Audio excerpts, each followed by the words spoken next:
दिसंबर 1946 में संविधान बनाने का काम शुरू होते ही 600 साल पुरानी ब्रिटिश पार्लियामेंट के हाउस ऑफ कॉमन्स से सिर्फ 6 दिन पुरानी भारत की संविधान सभा पर जोरदार आक्रमण किया इंडिया को अपना गुलाम समझने वाले सर विंस्टन चर्चिल ने। चर्चिल साहब की हिमाकत देखी आपने मौलाना। हाउस ऑफ कॉमन्स में जनाब फरमाते हैं कि any attempt by the Congress Party to establish Hindu rule on the basis of majority will be fatal to any conception of the unity of India. This unity was a superficial appearance imposed there by the long generations of British rule.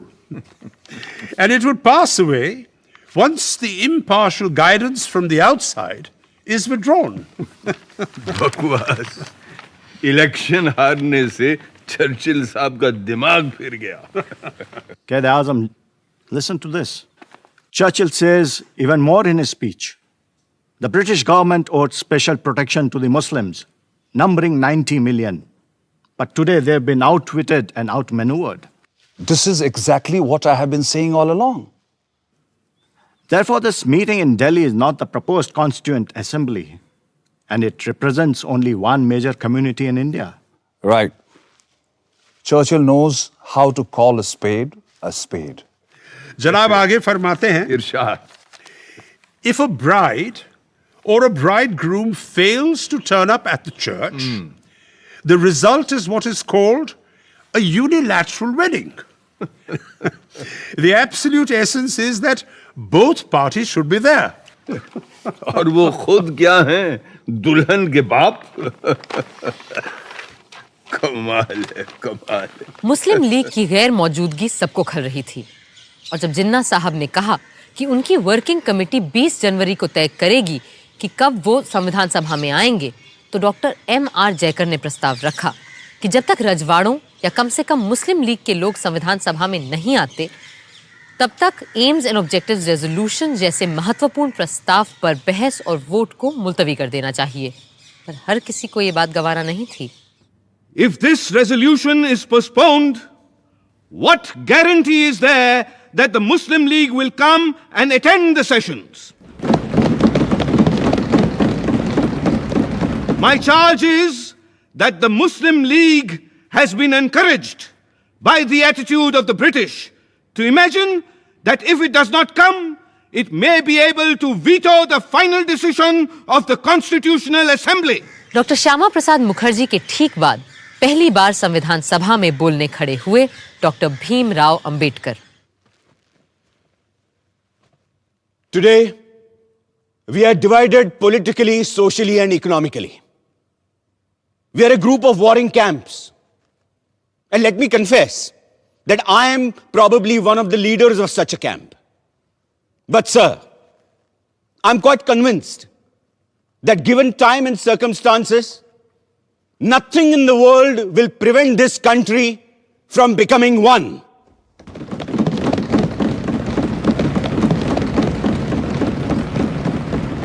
However, I find no reference to the idea of grouping in the objectives resolution. Personally, I do not like the idea of grouping.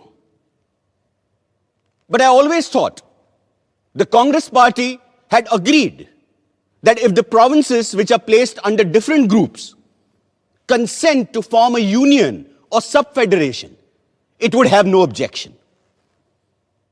Then why is there no mention of this? An omission that is bound to prevent the Muslim League from entering this assembly. I'm not asking you to consider whether you have the right to pass this resolution straight away or not.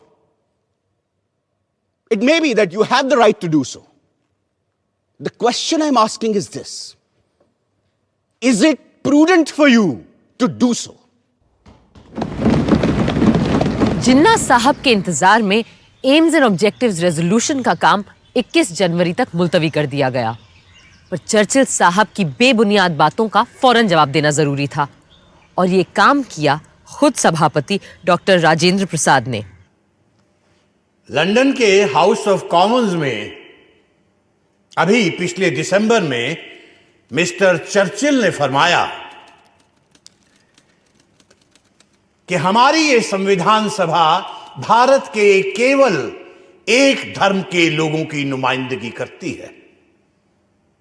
उन्होंने ये भी कहा कि ये assembly सिर्फ हिंदुओं की एक सभा है, और साथ में उन्होंने ये सवाल भी उठा दिया कि whether this meeting of caste Hindus in Delhi can be regarded by the government as the constituent assembly at all.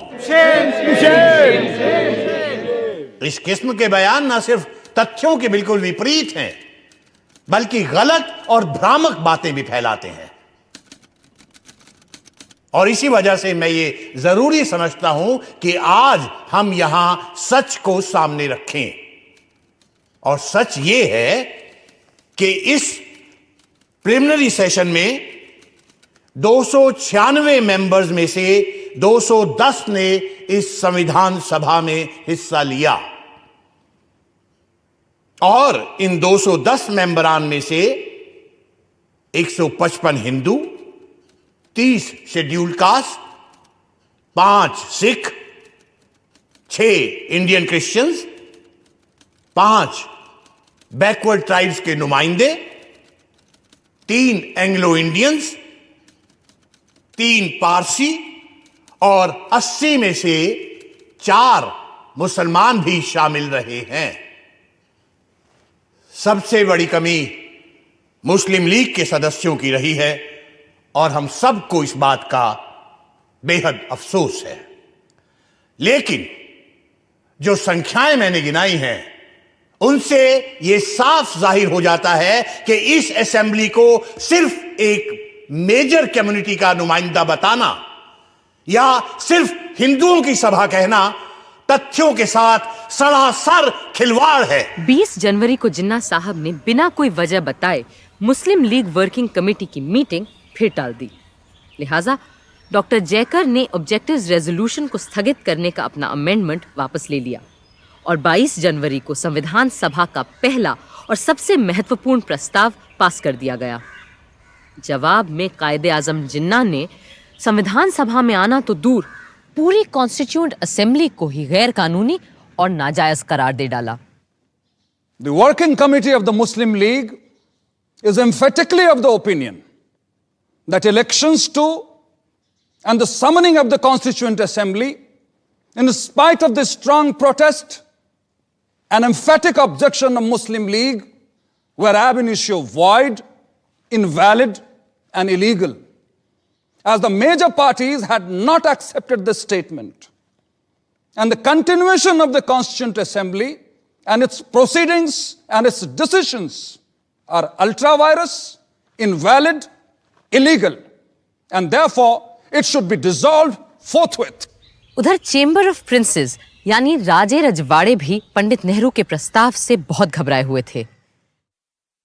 नवाब साहब भोपाल ने राजघरानों की हड़बड़ाहट एक प्रेस कॉन्फ्रेंस में जाहिर की।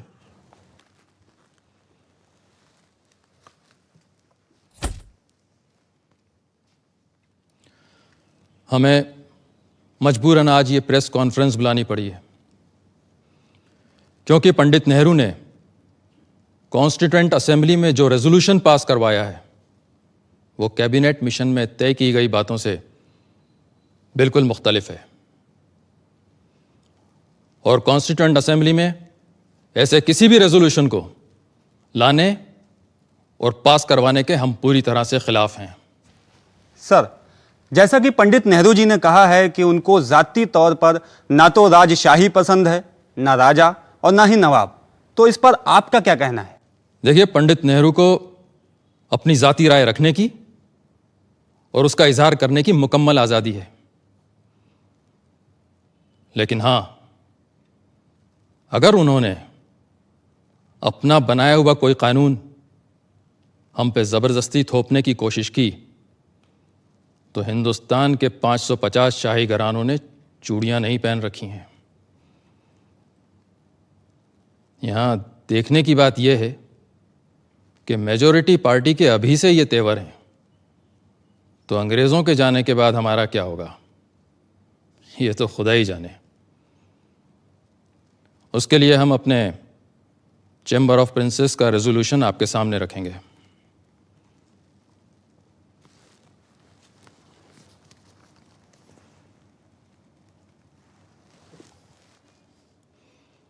The Princess Chamber wants to make it clear in unequivocal terms that there could be no compromise on the monarchical form of government in the Indian state.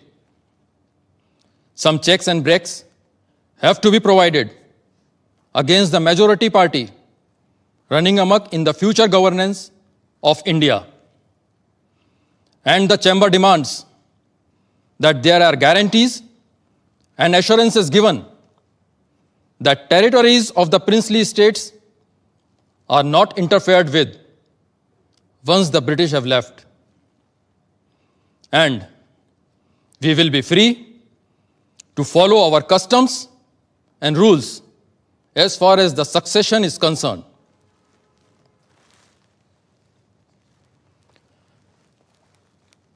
Constituent assembly का पास किया हुआ objectives resolution बड़े ही खतरनाक इम्कानातों से लबरेज है और इसीलिए हमने साफ साफ चैम्बर ऑफ प्रिंसेस का रेजोल्यूशन सबके सामने रखा है। सन 47 की शुरुआत में यहाँ हिंदुस्तान में लोग संविधान सभा से तमाम उम्मीदें लगा रहे थे और तरह तरह की मांगें उठा रहे थे, लेकिन वहाँ इंग्लैंड के हाउस ऑफ कॉमन्स में प्रधानमंत्री एटली ने एक महत्वपूर्ण पर नाटकीय घोषणा कर डाली। ये ऑल इंडिया रेडियो है। आज प्राइम मिनिस्टर एटली ने एक बयान में फरमाया कि हिज मैजेस्टीज गवर्नमेंट को बड़े अफसोस से इस बात को स्वीकार करना पड़ा है कि हिंदुस्तान की मुख्तलिफ पार्टियों में अब भी शदीद इख्तिलाफ की वजह से कॉन्स्टिट्यूएंट असेंबली अपना काम ठीक से आगे नहीं बढ़ा पा रही है। इस नाजुक मौके पे गैर यकीनी हालात के होते हुए मुल्क को बड़ा खतरा है। चुनांचे हिज मैजेस्टीज गवर्नमेंट ये वाजे करना चाहती है कि एक ठोस कदम उठाने का उनका इरादा अब टल नहीं सकता और वो हिंदुस्तान की बागडोर हिंदुस्तानी हाथों में सौंपने की तारीख जून 1948 के आगे नहीं बढ़ा सकती और ब्रिटिश इंडिया की बागडोर हिंदुस्तानी हाथों में सौंपने की जिम्मेदारी होगी नए वाइसरॉय एडमिरल वाइकाउंट माउंटबेटन की, ताकि हिंदुस्तान खुद मुख्तारी से आगे चलकर एक खुशहाल और खुशबाश मुल्क बन पाए। असली इम्तिहान तो अब आएगा जवाहर, जब हमें अपनी सरकार बनानी और चलानी पड़ेगी। हम तैयार हैं बापू। सरदार के साथ मिलकर मैंने एक लिस्ट भी तैयार कर ली है। बस हमने अपनी लिस्ट में ऐसे किसी को नहीं रखा है जो हमारी सोच का हिमायती न हो और जो अब तक अंग्रेजों का चाटुकार रहा हो। सरदार, हो सकता है कि कुछ लोगों ने ऐसा किया हो, पर अंग्रेजों की सेवा करके वो हमारे दुश्मन तो नहीं बन जाते हैं ना। वो भी आखिरकार हिंदुस्तानी ही है और अगर अब उन्हें मौका मिलेगा तो वो हिंदुस्तान के लिए भी अपना हुनर दिखाएंगे। ठीक बात है बापू। कैबिनेट के 14 लोग छांटते वक्त हमें और किसी बात को नहीं, सिर्फ हुनर को तरजीह देनी चाहिए। एक और बात का ख्याल रखना होगा आपको। 14 में से 7 लोग ऐसे हों जो कांग्रेस के ना हो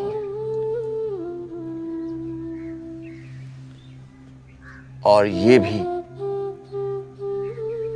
कि आपके मंत्रिमंडल में औरतें हों, मुसलमान हों, पारसी हों, सिख हों और हरिजन हों। बापू, जगजीवन राम जी का भी नाम हमारे फहरिस्त में है। और Ambedkar,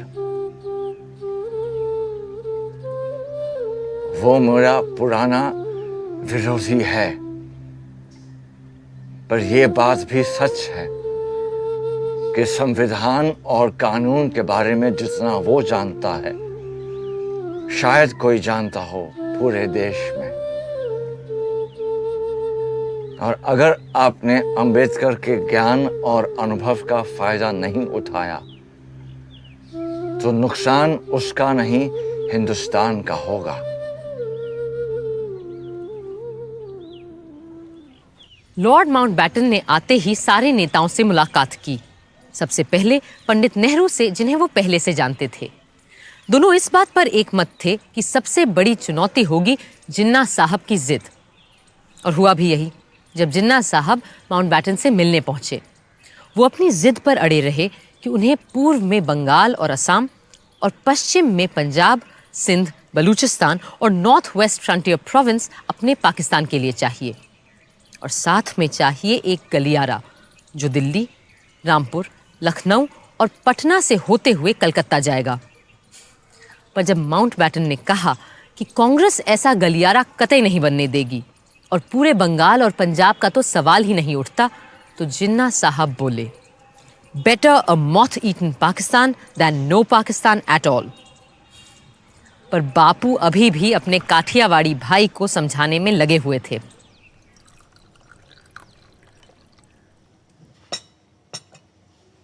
May I have some salt, please? Sure.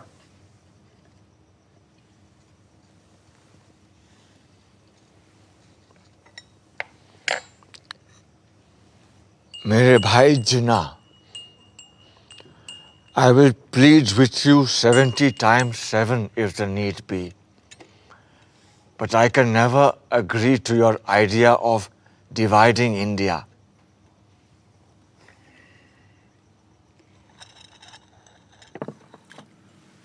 In that case, let's agree to disagree on the question of partition. But I'm entirely with you on the question of signing an appeal to both Hindus and Muslims to keep peace. If you want, you can have a look at the draft typed by my assistant. I need not read anything that you ask me to sign.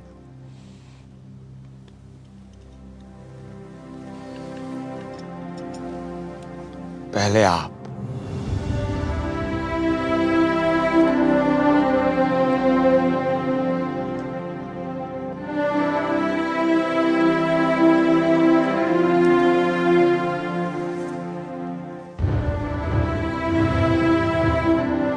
मैं Lord Mountbatten से कहने जा रहा हूं कि अगर जरूरत पड़े तो वो अंतरिम सरकार को बर्खास्त करके जिन्ना को दावत दें और कहें कि वो अपने मन की सरकार कायम कर लें। बस पाकिस्तान बनाने की मांग छोड़ दें। बापू, आप अपनों की बलि चढ़ाकर एक ऐसे आदमी की हिमायत कर रहे हैं जिसने सारी जिंदगी आपका विरोध किया है। अगर मेरे अपनों की बलि चढ़ाकर हिंदुस्तान बच जाता है तो सौदा महंगा नहीं है सरदार। बापू, ये आपका ज्यादा ख्याल हो सकता है। आपको लगता है कि सेंट्रल असेंबली इस बात पर आपका साथ देगी? अगर ऐसा हुआ तो तुम्हें मुझे वचन देना होगा कि कांग्रेस सदन में अपने बहुमत का इस्तेमाल जिन्ना की सरकार को रोकने के लिए नहीं करेगी।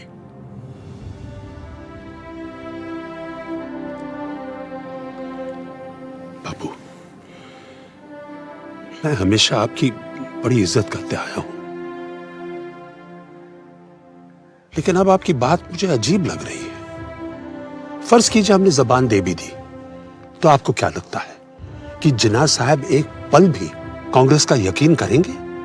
और फिर सदन में इतने सारे लोगों को समझाना क्या आसान होगा कि आप सारे के सारे चुपचाप हाथ पर हाथ धरे तमाशा देखते रहो कि कैसे जिन्ना जैसे तानाशाह की मनमर्जी चलती है?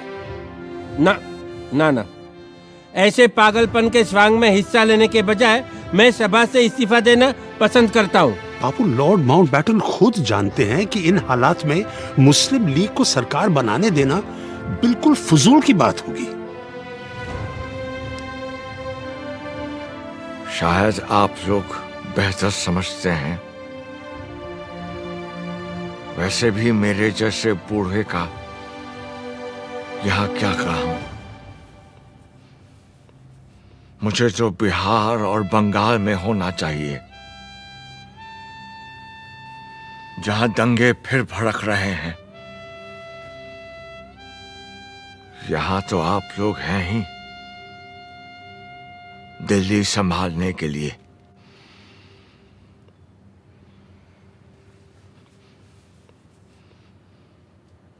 कांग्रेस और मुस्लिम लीग को एक समझौते तक लाना शेर बकरी को एक साथ चराने जैसा था, पर सब तरफ निराशा नहीं थी। अप्रैल के अंत में जब संविधान सभा दूसरी बार मिली तो कई रजवाड़ों के नुमाइंदे उसमें शामिल हो चुके थे। बरोडा, कोचिन, उदयपुर, जोधपुर, जयपुर, बीकानेर, रीवा और पटियाला जैसे महत्वपूर्ण राजघरानों के प्रतिनिधि अब कॉन्स्टिट्यूएंट असेंबली में शामिल थे। The Constituent Assembly welcomes the representatives of the princely states and expresses the hope that others who have not chosen their representatives will take immediate steps to do so.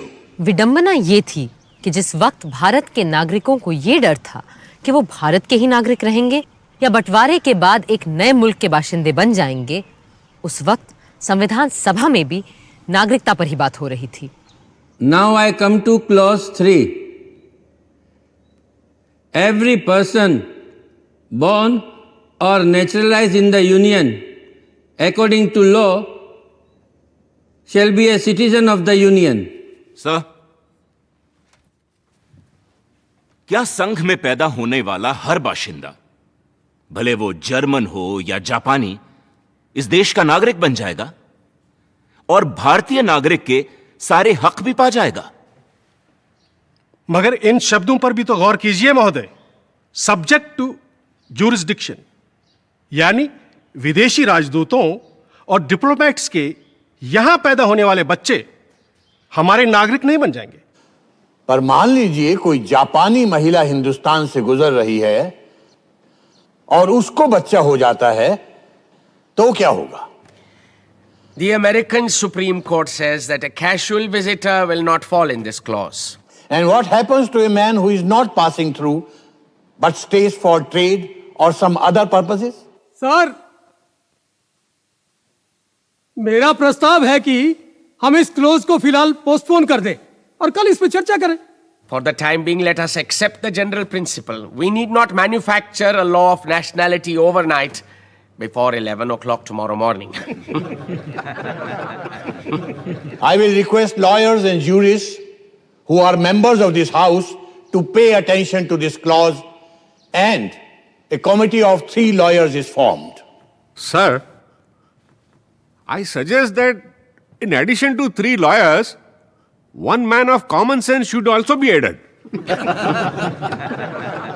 And I do not exclude lawyers from the category of people of common sense.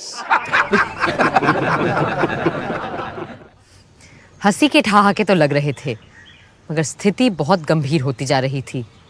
जिन्ना साहब अपनी जिद पूरी करके ही दम लेंगे, ये उन्होंने ठान लिया था।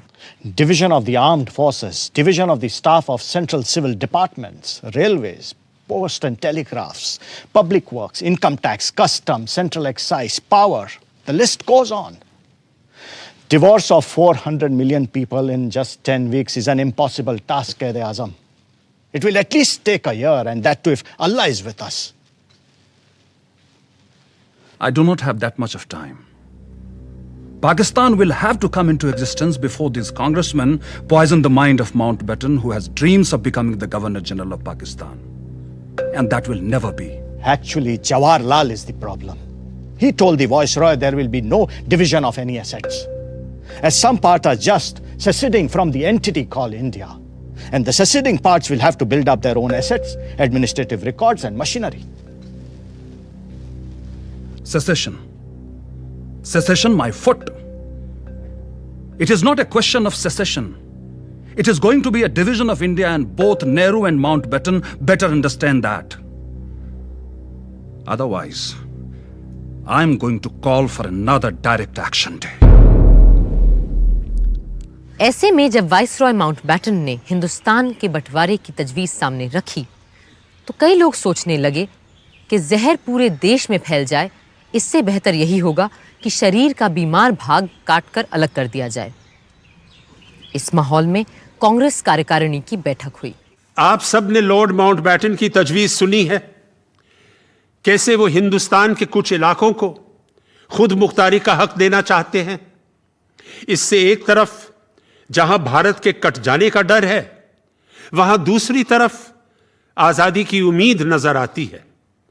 इसलिए हमने फैसला किया है कि इस प्रस्ताव को हम मंजूर कर लें।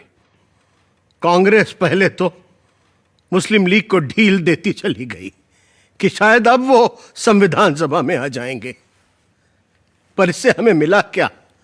दंगे, लूटमार, आगजनी। हमें अहिंसा और स्वराज के अपने सिद्धांत को सामने रखकर ही कोई फैसला करना चाहिए था, पर अब तो एकमात्र लोकतांत्रिक तरीका यही बचा है कि हम माउंटबेटन के प्रस्ताव को अपनी मंजूरी दे दें। मुझे नहीं लगता कि हमारा ये फैसला सही है, मगर शायद हमारे पास और कोई चारा ही नहीं है। बदकिस्मती से इस वक्त हमारे सामने दो रास्ते हैं, एक तरफ कत्ल व गालत और दूसरी तरफ लीग की जिद के आगे झुकना। लेकिन मुझे पूरा यकीन है कि ये लकीर लोगों के दिलों की नहीं, सिर्फ नक्शे की तकसीम कर रही है। और इंशाअल्लाह ये जो बंटवारा है ये चंद ही दिनों की बात है और जल्द ही हम फिर से एक हो जाएंगे। भारतीय राष्ट्रीय कांग्रेस ने सदा भारतवासियों की बात उठाई है, कभी हिंदू या मुसलमान की नहीं, जैसा हम आज कर रहे हैं।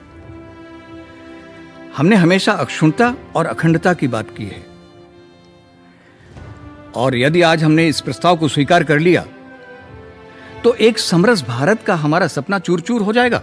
और जहां तक मेरा प्रश्न है, मुझे अंग्रेजों की गुलामी तो स्वीकार है, लेकिन देश का बंटवारा मुझे किसी कीमत पर स्वीकार नहीं। आज भारत के सामने अपनी आजादी का एक अवसर आया है। इस अवसर को क्या हम हाथ से चले जाने देंगे? ये कहना सही नहीं है कि पहले अंग्रेजों को चले जाने दो, फिर हम सब कुछ ठीक कर लेंगे, संभाल लेंगे। अरे कैसे हल करेंगे हम सारे सवाल? क्या हाल होगा उनके चले जाने के बाद? ये कभी किसी ने सोचा है? मेरी बात शायद कुछ लोगों को अच्छी न लगे, लेकिन कभी कभी पूरे शरीर में रोग फैल जाने देने से अच्छा होता है अपने बीमार अंग को काट कर फेंक दे, अलग कर दे शरीर से। 3 जून 1947 वाइसरॉय माउंटबेटन ने रेडियो पर वो शब्द बोले जिन्होंने देश के नक्शे को ही नहीं, न जाने कितने दिल, घर, परिवार और जिंदगियों को भी काट डाला। To my great regret, it has been impossible to obtain agreement either to the cabinet mission plan or any other plan that may preserve the unity of India. But there can be no question of coercing of any large area in which one community has a majority to live against their will under a government in which another community has a majority. And the only alternative to coercion is partition. Partition of India, partition of Punjab and Bengal. 3 जून की घोषणा ने पूरे देश में एक खलबली मचा दी थी। हर तरफ से हिंसा और तनाव की खबरें आ रही थीं, पर संविधान सभा को तो अपना काम करना था। 14 जुलाई को जब सभा दोबारा मिली तो खुशी की बात यह थी कि मुस्लिम लीग के लोग भी उसमें मौजूद थे। हाँ, भारत के सिर्फ उन हिस्सों से जो बंटवारे में नए मुल्क पाकिस्तान के साथ नहीं जा रहे थे। Members who have not yet presented their credentials will now do so and sign the register. Haji Abdul Sattar Ishaq Said from Madras. Sir, I would like to raise a point of order. Does the honorable member, Mr. Haji Abdul Sattar, still subscribe to the two-nation theory? This is not a point of order. It is a question of the right of the member elected to the Constituent Assembly, and I cannot prevent any elected member from signing the register. You may go ahead, please. Further on the list, B. Pokar Sahab Bahadur, Madras. Mahmood Ali Beg Sahib Bahadur Madras, Maulvi Syed Mohammad Saadullah Assam, Dr. B.R. Ambedkar Bombay. Doctor Ambedkar को दोबारा इस बार बॉम्बे से चुनकर आना पड़ा क्योंकि बंटवारे में उनकी सीट पूर्वी पाकिस्तान जा चुकी थी। हाँ, फायदा हुआ तो सिर्फ इतना कि 552 में से ज्यादातर रजवाड़े अब भारत का हिस्सा बनना मंजूर कर चुके थे। The next item is the motion to be moved by Honorable K.M. Munshi.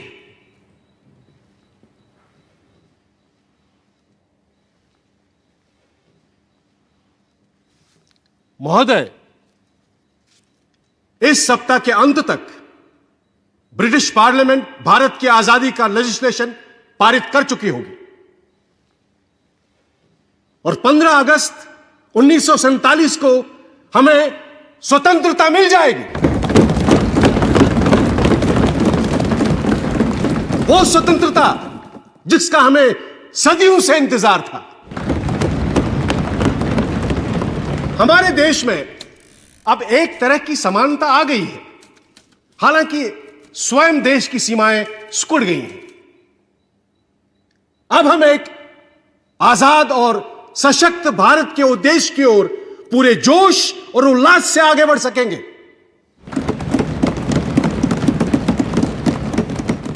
महोदय, हमारे दरमियान मुस्लिम लीग के नुमाइंदे भी उपस्थित हैं।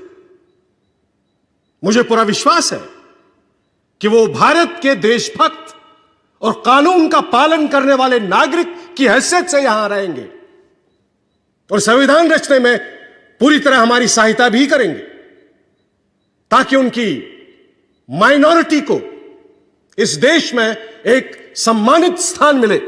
Mr. President, I should have thought there was no need for any doubt whatsoever regarding the fact that we have come here as the law-abiding and loyal citizens of India. एक हफ्ते बाद 22 जुलाई के दिन पंडित नेहरू जब बोलने खड़े हुए तो उन्होंने प्रस्ताव नहीं, कपड़े के 2 टुकड़े सभा के सामने रखे। It is my proud privilege to move the following resolution. Resolve that the national flag of India will be horizontal tricolor of deep saffron, white, and dark green in equal proportions. In the center of the white band, there shall be a wheel in navy blue to represent the charkha. The design of the wheel shall be that of the chakra, which appears on the abacus of the Sarnath lion capital of Ashoka. I remember the ups and downs of our great struggle for freedom and how this flag gave us the courage to go on. Many who are not present here today, many of our comrades who have passed away, held on to this flag, some amongst them even to their death, and handed it over as they sank to others to hold it aloft.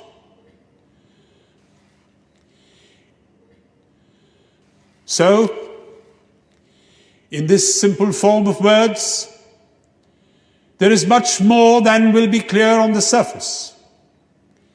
There is the struggle of the people for freedom, with all its ups and downs, and trials and disasters. And there is finally today, as I move this resolution, a certain triumph about it, a measure of triumph in the conclusion of that struggle. So, I present this flag to you. Perhaps I am partial, but I do think it is a very beautiful flag to look at, and it has come to symbolize many beautiful things. Things of the spirit and things of the mind.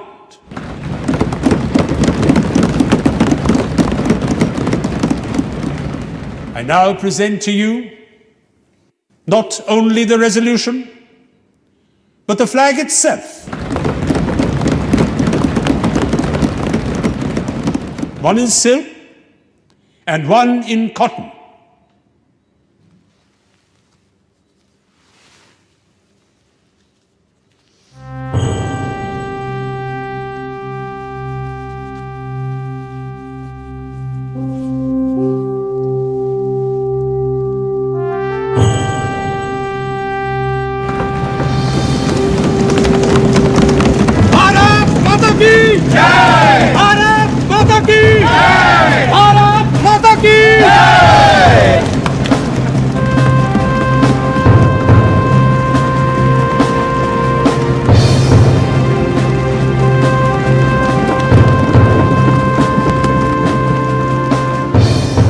I beg to move this resolution.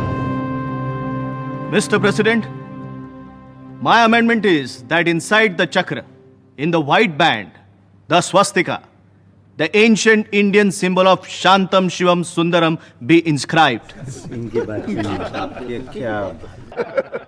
But now that I have seen the flag, I find it somewhat hard to fit the swastika into the chakra. In these circumstances, I beg leave to withdraw my amendment.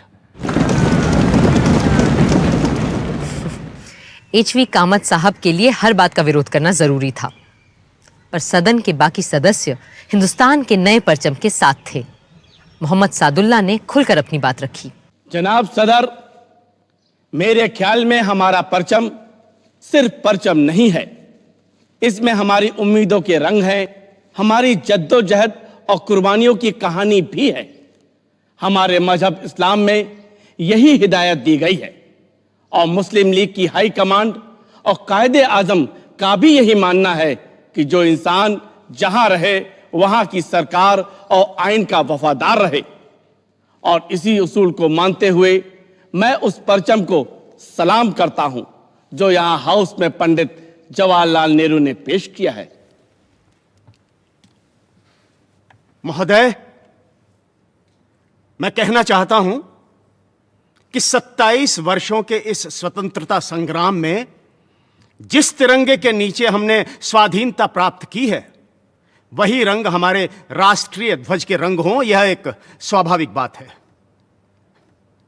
मुझे दुख है कि इस समय कुछ लोग सांप्रदायिकता में मदमस्त होकर आपत्तिजनक घटनाएं कर रहे हैं।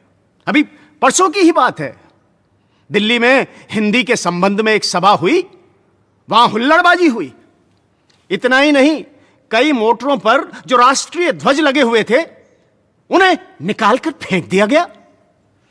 मैं कहता हूं कि सांप्रदायिकता से मदमस्त होकर झंडे का अपमान करना सारे राष्ट्र का अपमान करना है।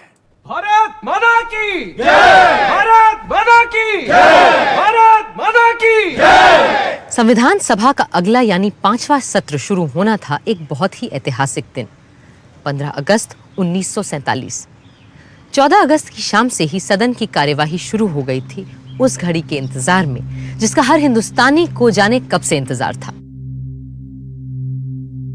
वंदे मातरम, वंदे मातरम, सुजलाम सुफलाम मलयज शीतलाम सस्य श्यामलाम मातरम, वंदे मातरम, शुभ्र ज्योत्स्ना पुलकितयामिनीं फुल्लकुसुमित द्रुमदल शोभिनीं सुहासिनीं सुमधुर भाषिनीं सुखदां वरदां मातरं, वन्दे मातरं, वन्दे मातरं।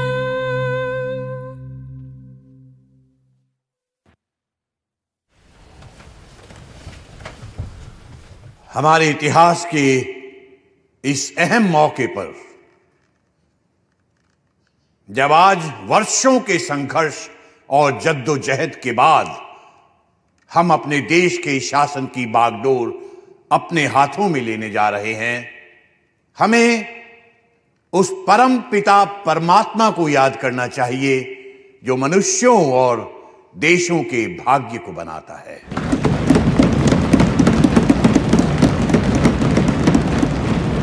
और हम आज उन अनेकानेक ज्ञात और अज्ञात, जाने और अनजाने पुरुषों और स्त्रियों के प्रति श्रद्धांजलि अर्पित करते हैं जिन्होंने इस दिन की प्राप्ति के लिए अपने प्राण न्यौछावर कर दिए। हंसते हंसते फांसियों के तख्ते पर चढ़ गए, गोलियों के शिकार बन गए। जिन्होंने जेल खानों और काला पानी के टापू में घुल घुल कर अपने जीवन का उत्सर्ग कर दिया। जिन्होंने बिना संकोच माता पिता, स्त्री संतान, भाई बहन और यहां तक कि अपने देश को भी छोड़ दिया। अपना धन, जान सबका बलिदान कर दिया। आज ये उनके त्याग और तपस्या का ही फल है कि हम इस दिन को देख पा रहे हैं।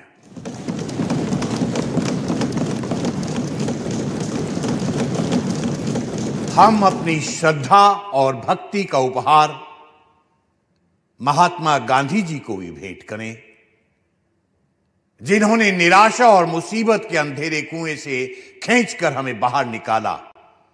हमारे दिलों में ऐसी जिंदगी फूंकी कि हम में अपने जन्म सिद्ध अधिकार, स्वराज के लिए दावा पेश करने की हिम्मत और ताकत आई।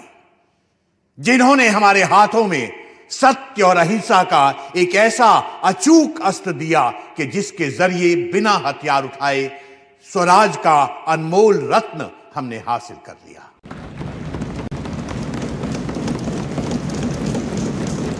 जिस देश को ईश्वर और प्रकृति ने एक बनाया था, आज उसके दो टुकड़े हो गए हैं।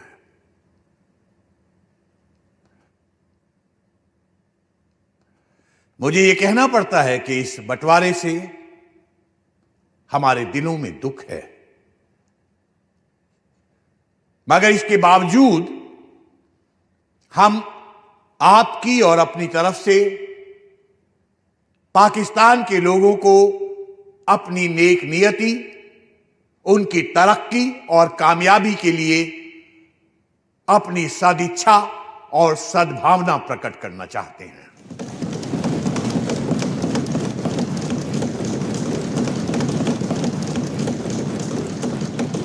अब इसके बाद मेरा प्रस्ताव है कि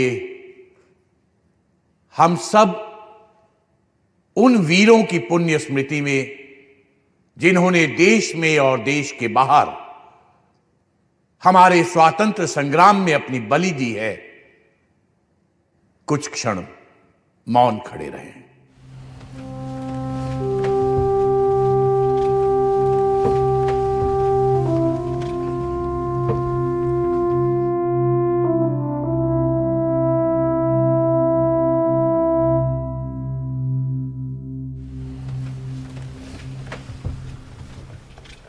अब पंडित जवाहरलाल नेहरू अपना प्रस्ताव प्रस्तुत करेंगे।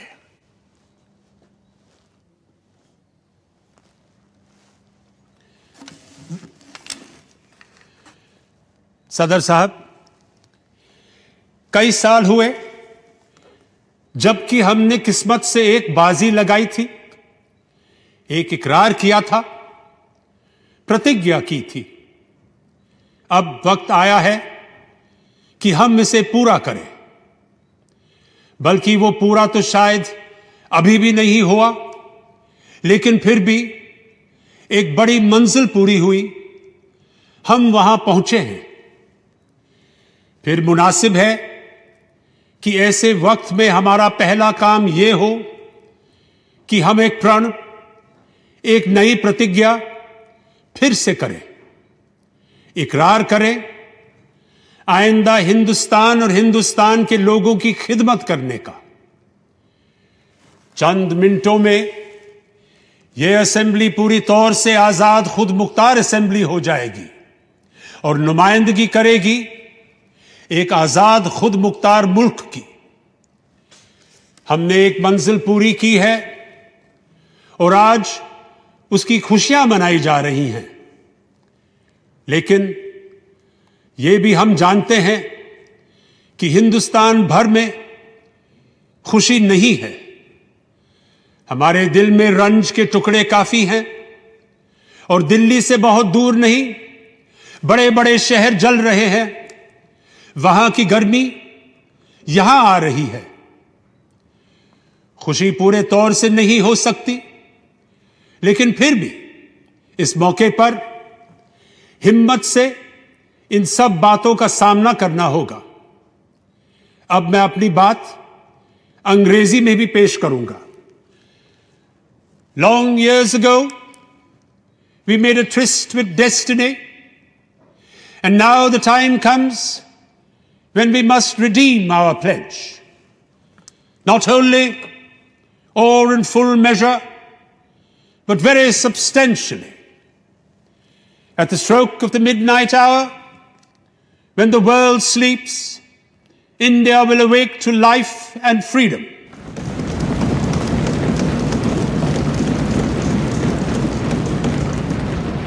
A moment comes, which comes but rarely in history, when we step out from the old to the new, when an age ends, and when the soul of a nation long suppressed finds utterance. It is fitting that at this solemn moment, we take the pledge of dedication to the service of India and her people, and to the larger cause of humanity. सारा हिंदुस्तान और पूरी दुनिया नेहरू जी के अल्फाज सुन रही थी और घड़ी के 12 बजने का इंतजार कर रही थी। I will now put the resolution to vote. Sir, Mr. President, there are 2 amendments that are standing in my name. No! But since the 0 hour is fast approaching, I do not propose to move my amendments. Thank you. I will now put the resolution to vote. The members will please express their assent by saying aye. Aye. We have resolved, as the clock strikes 12, we shall take the pledge.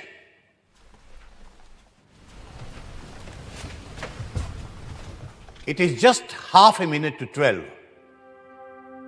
I am expecting the clock to strike 12.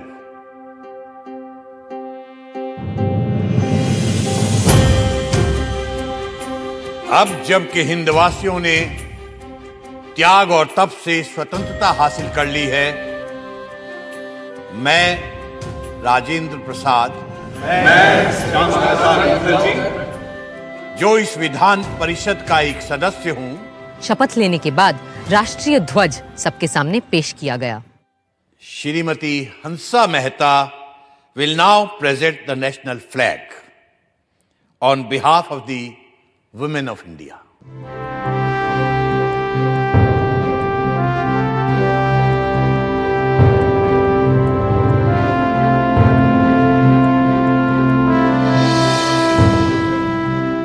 मैं प्रार्थना करती हूँ इस तिरंगे की छत्र छाया में रहने वालों को सारे सुख और समृद्धि मिले।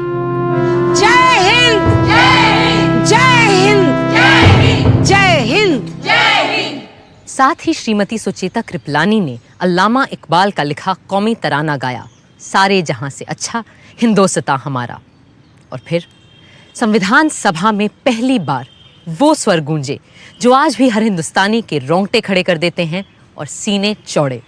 जनगण मन अधिनायक जय हे भारत भाग्य विधाता, पंजाब सिंध गुजरात मराठा द्राविड़ उत्कल बंगा, विंध्य हिमाचल यमुना गंगा उच्चल जलधि तरंगा।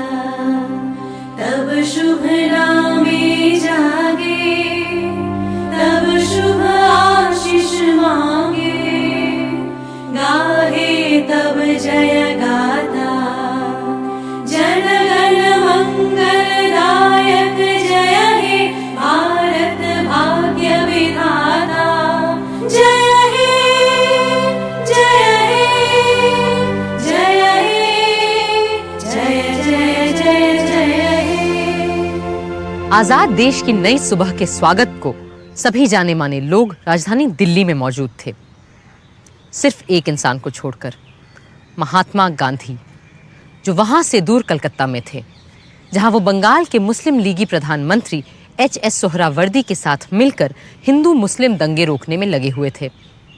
15 अगस्त की सुबह भी हर रोज की तरह उन्होंने 5 बजे प्रार्थना सभा की।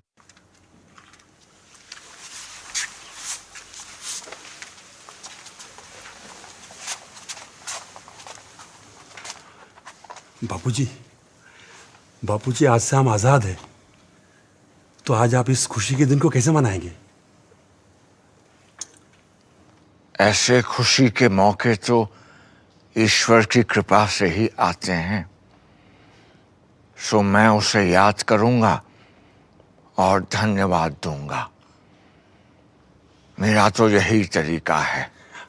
किंतु बापूजी, आज कुछ विशेष होना चाहिए था ना? हाँ, आज मेरे पुत्र महादेव का जन्मदिन है और निर्वाण दिन भी, सो मैं उसे याद करूंगा और उपवास भी रखूंगा। Mahatma ji, from today, a new government of us Indians is taking charge. What will be your advice to us?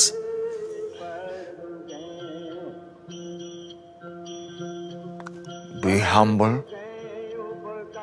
beware of power. Power corrupts. Do not let yourselves be trapped by pomp and pageantry. Remember, you are in office to serve the poor in India's villages. सबको सन्मति दे भगवान।